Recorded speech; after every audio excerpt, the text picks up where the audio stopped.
kuko nose umuntu yagiye umuntu baravuga ko ntiyatsinze amatora ya manda ya mbere, ntiyatsinze amatora ya manda ya kabiri. None se nyine niba ari ku mwanya w'ubutegetsi gute ari ukujya ku butegetsi utatsinze inshuro ebyiri no guhindura itegeko nshinga, ibikomeye ni ibi. Nabo ngabo rero amaboko bakwifashisha yandi bavuga niyo FDLR, kandi noneho bakajya no kureba umuntu basanzwe ko bazi ko idafitanye ikibazo nawe, banavuga rumwe. Niba Kisekedi avuga ngo yatera u Rwanda azakora ubutegetsi, Jean Habyarimana umuhungu wahoze perezida w'u Rwanda Juvenal Habyarimana akaba afite ako kahihahiho kwisunga na Kisekedi, n'ibyajyana se ibyari bifite injyana se kwisunga Kisekedi ukorana na FDLR igizwe mu banayishinze bahoze mu gisirikare cya FARC cya Habyarimana. Urumva ibyo bintu bidafite aho bihurira. Ariko bisobanuye ko bya bihano ubundi ikigo cy'abanyamerika n'umunyamerika uwo ari we wese ntabwo bagomba gukorana n'umuntu Leta Zunze Ubumwe za Amerika zafatiye ibihano. Ariko hariya noneho muhise mushyiraho irenga yobora rindi diplomasi militaire ngo ntabiri gukora, ati ubw'inyungu tubona hariya mugomba gukomeza gukorana na bariya bantu. None se ubwo ntabwo wumva icyo bivuze byo. Numvisha u Rwanda ruvuga ko ruri gukora ibishoboka byose kugira ngo ibihano bya Amerika bivanweho bikurweho. Byatangajwe n'ubundi na ambasaderi w'u Rwanda muri Leta Zunze Ubumwe za Amerika. Birashoboka ibi? Niba byo ngibyo dufashe urugero muri Mozambique niba byarashobotse kugira ngo Exxon Mobil ikomeze ibyo bikorwa byayo byo gucukura gaze hariya muri Cabo Delgado, kandi ikabona ko nta wundi mwizerwa wacungira umutekano izo sosiyete zihakorera, yaba Amerika n'iyaba Faransa, ubwabyo ni n'ubutumwa ku gisirikare cy'u Rwanda gikora neza kuruta ibindi batekereza. Ntabwo kuba bemeye gukorana nacyo ari uko bagikunda cyane, oya, nuko hari icyo bari kubabonamo bari kubakorera ubwo bushobozi. Na bya bihano rero bindi nabyo ushobora kuba wabikemanga.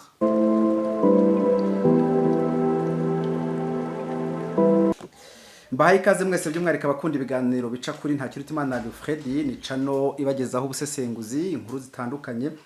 Tubatumira abantu bazi ubwenge kandi banasobanukiye ibintu. Uyu mugabo uturi imbere bamwita Clement amenyerewe ku bitangazamakuru bitandukanye byaha mu Rwanda birimo na Primo, ariko uyu munsi hano turi kumukoresha ahangaha kuri Ntakirutimana Alfred.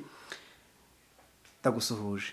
Ndakwikirije neza, murakoze kumpa ikaze. Ngo n'abakunzi ba Ntakirutimana Alfred turabasuhuje. Kigali se ngo biragenda? Kigali ntabwo yasi Kigali bishya byaba ari byinshi buriya. Baya Kigali turaho nta kibazo, twebwe ahubwo ngo mwebwe mumeze n'utaho ngaho rirengera.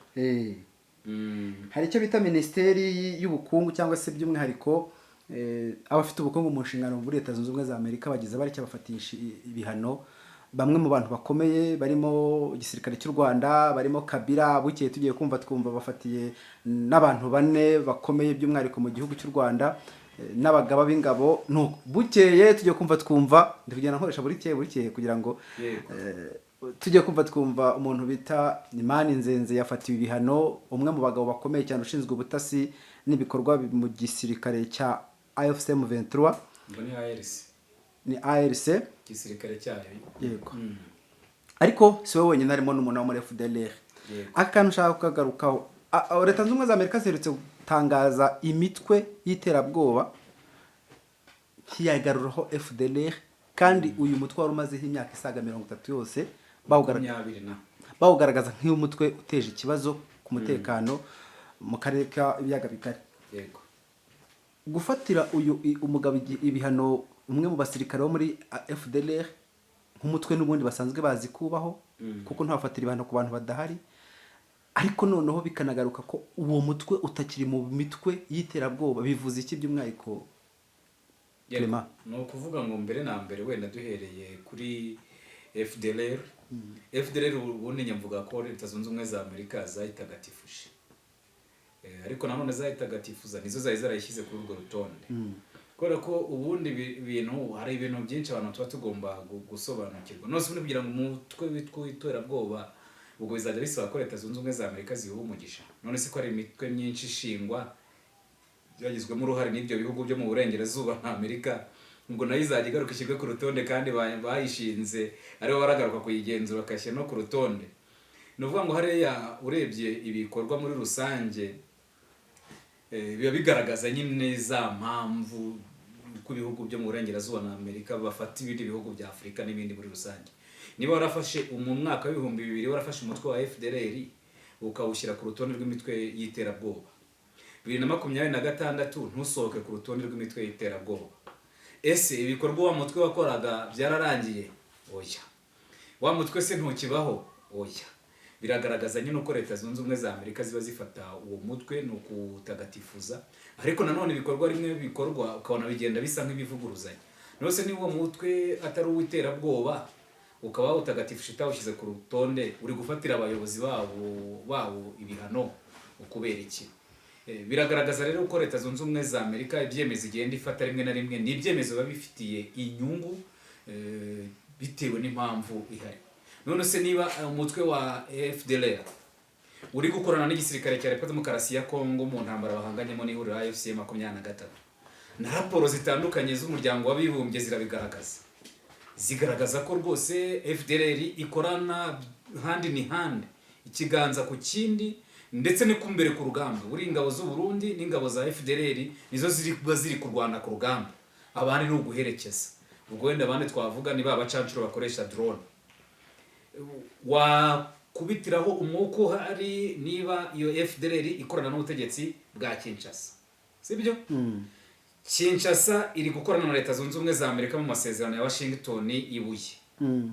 No kuba batagatifuza uwo mutwe se ntibyagiraho bihurira no kugira ngo wa muntu mukorana ushinjwa gukorana n'abantu banduye ubatagatifuje hari icyo byamanura?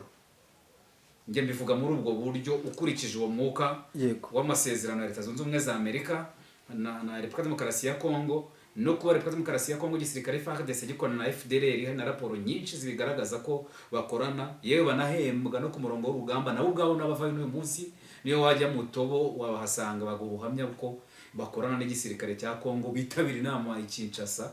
Bigaragara rero ko abari wa murongo wa Amerika wo kugenda yigaragaza mu isura nziza, ariko ibi byayo ishaka kugenda ibihisha kandi bihari. Tukivuga kuri FDLR ikunze kugarukaho cyane ku bijyanye no kuvuga ngo hari nk'umuhungu wa Habyarimana ukumva ngo uyu munsi none yagiye hariya yagiye kuganira na bariya.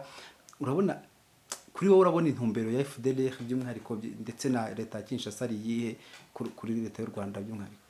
FDLR ubwabyo imyaka imaze muri Repubulika Demokarasi ya Kongo kuva ku ngoma ya Mobutu Sese Seko kuva muri 1994, uriya makosa Repubulika Demokarasi ya Kongo yakoze ubwabyo ni ukwemerera abasirikare kwinjira mu gihugu nk'impunzi kandi binjiranye imbunda.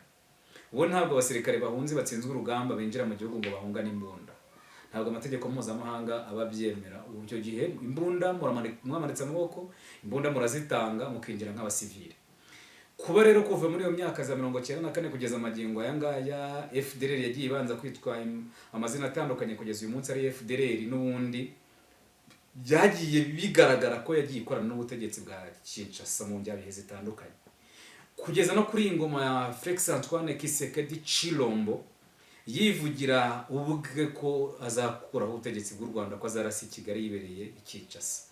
Yabivuze yiyamamaza mu mwaka wa 2023 ari muri campagne, nubwo yaje gusa nk'uwigarura mu kwezi gushize agaragaza yuko ngo yabeshwe, ariko nanone ni ukwigarura kwa kundi umutima ushaka ariko udafite ubushobozi bw'icyo umutima uri kugusaba. Nuvuga ngo agaragaza ko impamvu atateye u Rwanda ari uko igisirikare yabeshwe ko igisirikare cye gikomeye kandi ari igisirikare kiri aho ngaho cyo ku muhanda kijagaraye rwose ngo cinjiriwe. Ariko ntabwo avuga ko uwo mugambi atawushyize mu bikorwa kubera indi mpamvu, nuko yabuze igisirikare gikomeye cyo kumufasha gushyira mu bikorwa uwo mugambi. Ku rundi ruhande bisobanuye ngo aba yafite ubwo bushobozi, gisirikare gikomeye, bikoresho, uwo mugambi aracyawukomeje mu mutima we. Kirasi cyakindi ba interpret amategeko ngo ubwinjira cyaha gukora icyaha runaka. Bivuga ngo mu mutima aracyafite icyo gitekerezo, ariko ntabwo afite abamufasha kugishyira mu bikorwa.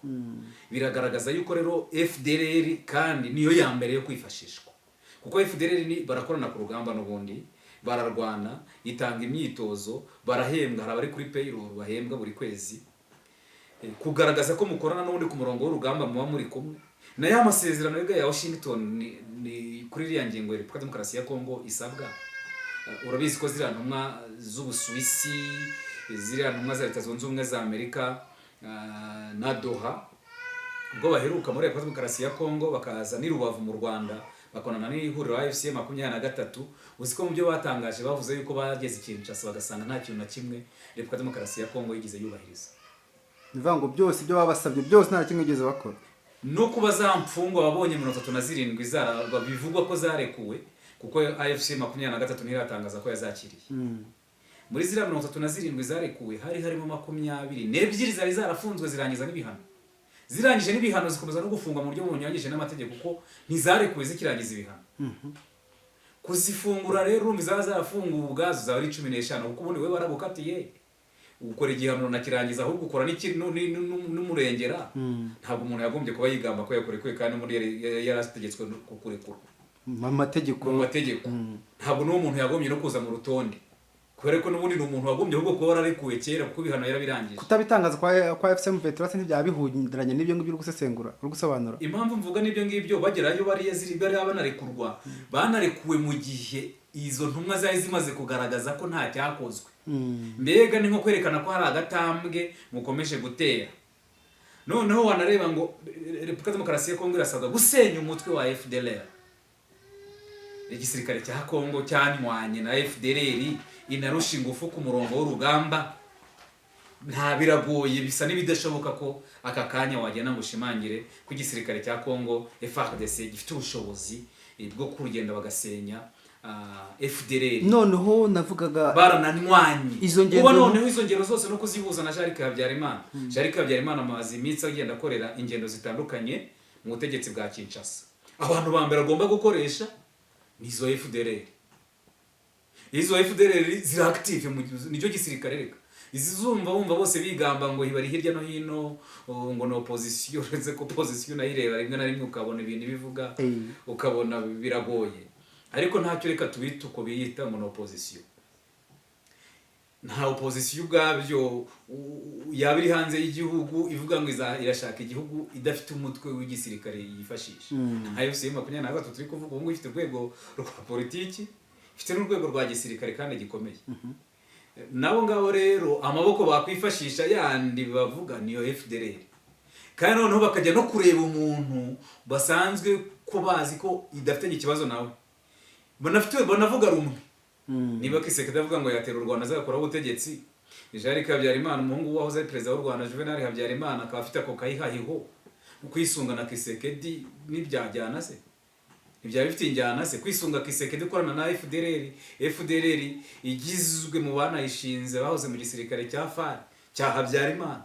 Urumva ibyo bintu bidafite aho bihurira. Nuko kuhuruza rero umuzi waba ari uwo nguwo muri iyi minsi. Guhana Imani Nzenze by'umwihariko nk'umwe mu bantu bakora ubutasi cyangwa se banafite ubutasi mu nshingano bwa M23 ni ugushengamaza no guca intege no gukomeza guca intege uyu mutwe. Urabibona ute by'umwihariko ku ruhande rwa bivuze iki kuba Imani Nzenze yahanwe n'abanyamerika? Biriya mbona bimwe bya bindi ushobora kuvuga ngo ntibuzi impara gucuranga. None se Makenga ko afite ibihano ari we mukuru. Si we mugabo mukuru w'igisirikare cya AFC 23 AFC. Ibihano nta imaranye igihe. Abandi basirikare bakomeye bandi n'umuvugizi wa AFC 23 Lawrence Kanyuka nayo ibihano arabifite. Corneille Nanga ibihano arabifite. Afite n'igihano cy'urupfu. Kabila nawe afite igihano cy'urupfu n'ibyo bihano bya Leta Zunze Ubumwe za Amerika arabifite. Uraza gusanga rero ibyo bihano ni ibihano usu Imani Nzenze afite niyo nawe imari hari muri Leta Zunze Ubumwe za Amerika. Nta bamenye ushobora gusanga hafi. Yego azifite yego. Ariko nuvuga ngo uriya muntu regaza nabyo abizi. Ariko se ujya kugenzura ko ibyo bihano byashizwe mu bikorwa. Bishobora kuba ari ibihano byaba ari ingano no bikavugwa gusa ariko hari ikintu umuntu agomba no kwibaza ngo umuntu ukugenzura akanagufatira ibihano ni nawe ugenzura ko bishyirwa mu bikorwa. Wabwirwa n'iki wowe urundi wo ku ruhande birebera ku ruhande ko byashyizwe mu bikorwa. Na cyane ko nka Kongo ibyadimira ibibyinira nta nubwo ibona uburyo bwo kubigenzura. Hari ibihano bishobora kuza bishaka gushimisha uruhande runaka. Kuko uzabona ko hari ibihano nanone biza wareba n'ibindi byemezo bifashwe ku ruhande ugahita uvuga ngo ha hantu harimo akantu byanyereka n'ibindi. Riko urugero urabizi ko Leta Zunze Ubumwe za Amerika zafatiye ibihano abasirikare bakuru b'u Rwanda n'igisirikare cy'u Rwanda RDF. Bikagira ingaruka no ku ikipe ya APR Basketball Club yarigiye kwitabira amarushanwa ya bare akitabirwa nayo na RSSB Tigers ariko uretse ko abakinnyi n'ubundi APR yari ifite ko bari nkorokoro ni nabo benshi rwose barenze kimwe cya kabiri umubare munini wahise ujya muri RSSB Tigers. Ariko noneho muri Mozambique hari ingabo z'u Rwanda n'ubundi zagiye kubungabunga amahoro muri ntara ya Cabo Delgado. Hariyo sosiyete zicukurira gaze hariya yitwa Total Energy y'Abafaransa na Exxon Mobil y'Abanyamerika. Uzi ko mu minsi ishize nyuma y'uko umuryango umwe bw'Uburayi ugendeye mu mwuka wari uhari hano mu karere muri rusange by'umwihariko inkubiri y'ibihano bitewe n'ibyo bibazo byo mu burasirazuba bwa Repubulika Demokarasi ya Kongo hagati y'ihuriro AFC 23 n'ingabo za leta cyangwa se ubutegetsi bwa Kinshasa muri rusange. Umuryango umwe bw'Uburayi wese uvuga ko utazakomeza gutanga inkunga y'amafaranga yatangaga hariya muri Mozambique harimo nayo geraga ku izo ngabo z'u Rwanda nubwo atari yo yonyine akeneye kugira ngo ubwo butumwa busohozwe. Ariko noneho icyo gihe u Rwanda ruravuga ruti ntibikorwa twebwe twadukora bidashimwa twafuma dukura ingabo zacu kuko nayo ngayo mutanga turenzaho menshi dukora buno butumwa kandi tukatanga n'ikiguzi kirenze ibyo byitwa amafaranga kimwe abantu bapfa n'ibiki cy'umuntu ushobora kwa ubuzima bw'umuntu. Ariko si ubu ngubu ko izo sosiyete by'umwihariko niyo y'Abanyamerika yavuze ko itakomeza ibyo bikorwa idakomeje gucungirwa umutekano n'igisirikare cy'u Rwanda RDF bivuge ngo bagomba ko nta wundi none se leta zunze ubumwe za Amerika ko zahaye uburenganzira icyo kigo cyayo Exxon Mobil yo gukomeza gukorana n'ingabo z'u Rwanda. Ibyo mwe mukomeze mu bahembe ibyo mwabahembaga cyangwa mwabishyuraga cyangwa se ibyo mwatangaga umuzada wanyu bigumeho ariko bisobanuye ko bya bihano ubundi ikigo cy'Abanyamerika n'umunyamerika uwo ari we wese ntabwo bagomba gukorana n'umuntu leta zunze ubumwe za Amerika zafatiye ibihano. Ariko hariya noneho muhise mushyiraho irenga yobora rindi diplomasi militaire ngo nta biri gukora ati ubw'inyungu tubona hariya mugomba gukomeza gukorana na bariya bantu. None se ubwo ntabwo wumva icyo bivuze byo numvisha u Rwanda ruvuga ko ruri gukora ibishoboka byose kugira ngo ibihano bya Amerika bivanweho bikurweho. Byatangajwe n'ubundi na ambasaderi w'u Rwanda muri Leta Zunze Ubumwe za Amerika. Birashoboka ibi niba byo ngibyo dufashe urugero muri Mozambique niba byarashobotse kugira ngo Exxon Mobil ikomeze ibyo bikorwa byayo byo gucukura gaze hariya muri Cabo Delgado kandi ikabona ko nta wundi mwizerwa wacungira umutekano izo sosiyete zihakorera yaba y'Abanyamerika n'iy'Abafaransa ubwabyo ni n'ubutumwa ku gisirikare cy'u Rwanda gikora neza kuruta ibindi batekereza. Ntabwo kuba bemeye gukorana nacyo ari uko bagikunda cyane oya nuko hari icyo bari kubabonamo bari kubakorera ubwo bushobozi. Na bya bihano rero bindi nabyo ushobora kuba wabikemanga. Hari n'ibihano bishobora gutangwa atari yuko wenda hari icyasha gihari cyangwa se yakwanze cyangwa ahubwo hari inyungu zindi afite kurusha wowe icyo gihe. Kabone nubwo waba utakosheje kuko ubu umuntu kugenzaho icyaha agahita umushinjacyaha agahita umucamanza akagukatira agahita ajya no kuba ari ugufunga mu gihe kimwe umuntu nubwo nawe wakumva ibyemezo bye buri gihe yaba afata byaba ari ibiboneye. Nibyo ngibyo ushobora kuvuga muri Kongo imyigaragambyo ville morte n'ibindi bitandukanye by'umwihariko itegeko nshinga ngiye kubaza ikibazo kiri navuga ngo kiri global kugira ngo ukinjiremo. Ubundi iri tegeko nshinga rizahindurwa cyangwa ntirizahindurwa? Yego mbona ryaramaze guhinduka. Gute rero? Nkurikije ibyo Kisekedi avuga ubwabyo nkurikije abenshi mu nteko ishinga amategeko uko bihagaze ubona yuko niba Bahati Modeste wari vice president wa kabiri w'inteko ishinga amategeko umutwe wa Sena yaravuze ati iki gitekerezo ntabwo cyagombye ko ari cyihutirwa ukurikije ibibazo Kongo ifite. Titwagombye kuba tubanza gukura mu nzira ibibazo bindi bibangamiye abaturage muri Kongo atanga urugero ku bibazo by'umutekano muke mu burasirazuba bw'iki gihugu bigakubitira ko 2026 amatora ya 2028 ruvuga ngo mu mwaka wa kabiri wa Kisekedi atangiye kuvuga ibijyanye no guhindura itegeko nshinga. Nicyo kimuraje ishinga mbega kandi hari n'ibibazo bikomeye mu gihugu byugarije abaturage yagombye kwashyiramo imbaraga. Kiliziya Gatolika iti twagombye kureba impamvu n'igihe impamvu yo guhindura itegeko nshinga n'igihe cyo kubikorera. Ese nibyo byihutirwa nibyo byari ngombwa? itegeko nshinga rya Kongo ni ryo mwaka wa 2006 mu kwezi kwa kabiri, maze imyaka 20. Ariko Kisekedi kuvuga ngo nta cyiza kiri. Nta cyiza kiri muri iryo tegeko nshinga. Ariko abivuze ubu muri manda ya kabiri rimuhaye manda ebyiri. Itegeko nshinga ryamushize ku butegetsi mu mwaka wa 2019 mu matora yabaye mu mpera za 2018. Itegeko nshinga rirongera rimushyira ku butegetsi mu mwaka wa 2024 gutyo, ariko amatora yabaye mu mpera za 2023. Noneho ugeze 2026 nibwo abonye ku itegeko nshinga nta cyiza kirimo cyo kwishimira ngo ni iry'abanyamahanga. Ariko nabonye abantu bose bashaka guhindura itegeko bavuga ngo n'ubundi ngo ni iry'abanyamahanga, ntabwo riri statike n'ibintu bitandukanye. Nyine usanga ibihugu bya Afrika hari benshi nyine mu president wayumva itegeko nshinga ryaba nk'umwambaro yidodesherejeho aho agiye akaba rifite mu ikote. Ariko noneho n'itegeko nshinga no kurihindura ubwabyo ntabwo byagombye kuba bivuga mbere na mbere ngo bizamure na president. Niyo wajya no kubikora ubwabyo ushobora kubinyuza mu baturage ubwabyo. Noneho ijwi rikazamura kukira mu baturage kuko president atakwanga ubusabe bw'abaturage n'ubundi banyinginze barantereta kugira ngo ariko byibuze mu kanwa kawe. Harya niba wabivuze ra ko nagende byahereye mu nteko ishinga amategeko ariko mu ishyaka rye.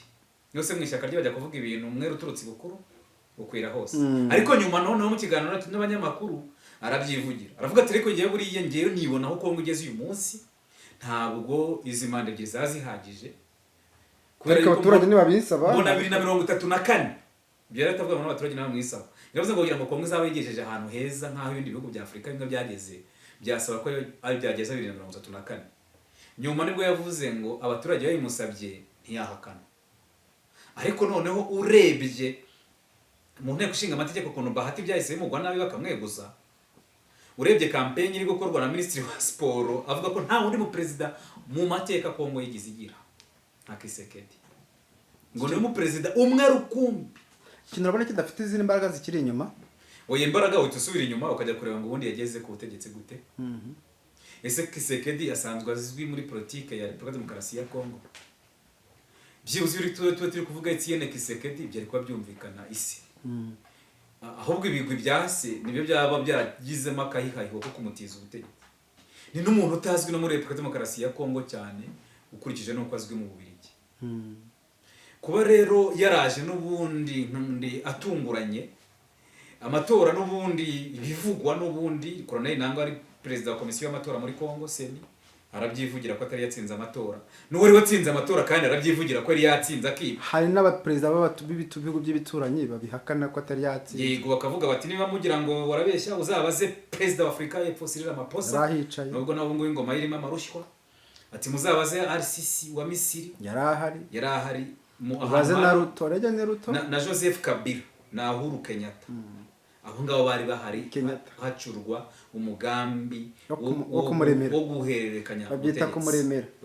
Ariko nanone hari n'ibyo yari yumvikanye nanone hari amakuru tugize kubona agaragaza ko hari ibyo yari yumvikanye nanone na Joseph Kabila Kabandi. Bari bumvikanye ibintu bitatu. Harimo ko atazigera kurikirana mu buryo bw'amategeko Joseph Kabila Kabandi. None nabo mu butegetsi bwe n'umuryango we. None byarangiye yafatiye cyo gupfa. N'imitungo yafatirwa. Kandi impamvu abategetsi benshi muri Afrika bagoma ku butegetsi abenshi nuko baba barakoze ibyaha. Kuvaho gutyo no guhita atabwa muri yomba ajya kubazwa ibyo byaha. Yari yamwemereye rero agomba guhabwa iyo garanti. Abantu be ba hafi yo mu butegetsi bwe n'umuryango we. John Nobwo niba John Nombi uzi wese si impunzi muri Zambia. Si umugenerali yayoboye polisi yayi si no mu bantu ba hafi bose Katanga hariya. Iyo ngiyo ari impamvu ya mbere. Impamvu ya kabiri rero nuko mu matora ya 2023 hagombaga gushyigikirwa ishyaka rya Kisekedi ryagombaga gushyigikira ishyaka rya Kabila. Bivuze ko Kabila ari guhita agaruka. Kabila kagaruka cyangwa gatanga umukanda. Gatanga undi ariko burya iyo nyihoramo mbona ari we bari kugaruka. Umuntu araguhaye ngo azazana undi. Yashaka gukora nka bimwe bya Kremlin bafata president bya Putin agafata president runaka akayobora umwaka umwe undi agahita agaruka kugira ngo ajijishe. Yego. By'umwihariko na Denis Sassou Nguesso wigize kubikora muri Congo Brazzaville. Nubwo nawe uwo yahaye yashatse guhita amera nk'umwambuye bikarangira amugiye kumukura. Hanyuma icyo ngicyo ni icya kabiri mu byo ari bumvikanye bati njyewe rwose tuzaherekanya ubutegetsi mu mahoro neza cyane uragenda uryeho numara kumva kanovera nanjye uzahituma. Hanyuma rero icya gatatu ni uko Kisekedi yari kuba ameze nk'uyoborewemo, kuko icyemezo ari kujya afata cyose ugomba kubanza kujya gukonsirita kwa Joseph Kabila. Ibyo ntiyabyubahirije. Rero turebye ubu ngubu uko Kisekedi yaje kandi gushyirwa ku butegetsi byagizwemo uruhare n'ubundi na Leta Zunze Ubumwe za Amerika ku ngoma ya Ambasaderi James Swan. Ubu ngubu niwe n'umuyobozi wa MONUSCO muri Repubulika Demokarasi ya Kongo. Icyo gihe yari ambasaderi wa Leta Zunze Ubumwe za Amerika muri Kongo. Niwe wahuje Kisekedi pere na Kisekedi fils mu maso. Swan arabahuza aho ngaho. Ubundi iyo foto nibwo Kisekedi yimitswe kandi ari mu za 2016. bivuge ngo n'ubundi aho yimikiye bashobora kuba naho hahindura itegeko nshinga cyane, kuko nose umuntu yagiye umuntu baravuga ko ntiyatsinze amatora ya manda ya mbere, ntiyatsinze amatora ya manda ya kabiri. None se nyine niba ari ku mwanya w'ubutegetsi gute ari ukujya ku butegetsi utatsinze inshuro ebyiri no guhindura itegeko nshinga? Ibikomeye ni ibi. No kugenda uherekejwe zirangabo zose zigwerekeje zigucungereye magana abantu batara. Noneho urebye ibi ngibi by'itegeko nshinga ubwabyo niyo byanyura muri referendum, ntujya kugenzura ibyo abaturage batoye ko ari byo byabazwe. Na cyane ko ari bo president niwe ushyiraho itegeko komisiyo y'amatora, ni nawe ushyiraho urukiko rw'ikirenga ruzabyemeza. Keretse wenda muri bihugu bimwe na bimwe uzasanga ubutabera bwabo bwigenga ku buryo perezida adafite ijambo ku butabera. Wenda nka Kenya niho nabonye busa naho bwigenga muri kino gice, ariko ahandi biba bigoye. Rero kubona iyi myigaragambyo wenda warumbajeho ku munsi w'ejo bundi yabaye ikaba muri Kongo, ibingibi bya ca 64 ubwo niya ngingo 64 mu itegeko nshinga igena manda z'umukuru w'igihugu ko zitagomba kurenga ebyiri. Kuba Martin Fayulu yaragiye muri iryo huriro ryahise rishingwa. Martin Fayulu ririmo Matata Ponyo, harimo Moise Katumbi n'abandi batavuga rumwe n'ubutegetsi muri rusange. Biragaragaza yuko n'ubundi umuntu wamutsinze inshuro ebyiri ajya ku butegetsi, none mu itegeko nshinga kurihindura nibyo bigoye. Wenda abaturage byo n'ubundi ukurikije iby'umuturage burya umuturage basaba umutekano, abasaba ibikorwa by'iterambere, ibindi ukamwohereza gukora agatunganirwa. Aho ubundi urebye nanone iriya huriro n'ubundi rifite imbaraga, ntabwo wakerensa imbaraga zaryo. Urebye ukuntu n'imyigaragambyo yitabiriwe barumviswe, kuko Kinshasa hari abenshi bataje mu kazi, bari bababwiye ko bataza mu kazi kandi barabyumva. Ubona ko ubuzima bwasaga nk'ubwahagaze. Biragaragaza ko huriro ryaba rifite abantu barishyigikiye baryiyumvamo cyane n'imbere mu gihugu ariko kubera yuko ibihugu byinshi bitayoborwa ku bw'amahitamo y'abaturage, ari nabyo byazatuma itegeko nshinga rero n'ubundi rivugururwa agakomeza izo manda zindi imbere. Clement, urajya ngo gusatira umwanya wo kugushimira kugira ngo njye sinagushimira cyane, ahubwo reka dushimire namwe mwese mukunda ibiganiro tubagezaho bya buri munsi. Clement, uyu mugabo mwumvishe ko afite icyonko, afite mu mutwe, niwe tugiye kujya dukunda kumugarukaho cyane, dukunda kwifatanya nawe. Clement, Imana iguhumira umugisha di nawe pia.